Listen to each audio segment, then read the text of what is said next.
Hello friends, welcome back to my channel. আজকের menu ব্রকলির তরকারি।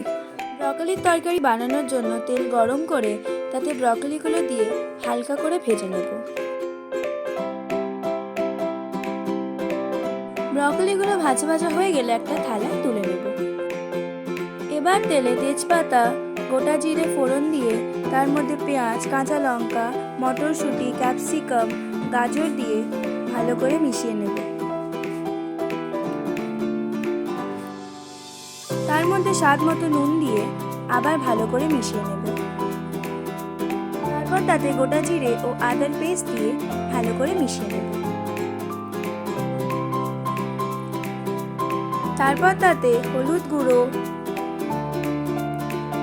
লঙ্কার গুঁড়ো দিয়ে ভালো করে মিশিয়ে নেব। তারপর তাতে ব্রকলিগুলো অ্যাড করে দিয়ে আবার ভালো করে মিশিয়ে নেব। যখন ব্রকলিগুলো সিদ্ধ হয়ে যাবে, পরিবেশন করব ব্রকলির তরকারি। এরকম আরও নতুনত্ব ভিডিও দেখার জন্য আমার চ্যানেলটাকে সাবস্ক্রাইব করুন এবং লাইক, শেয়ার ও কমেন্ট করতে ভুলবেন না। Thank you for watching my channel.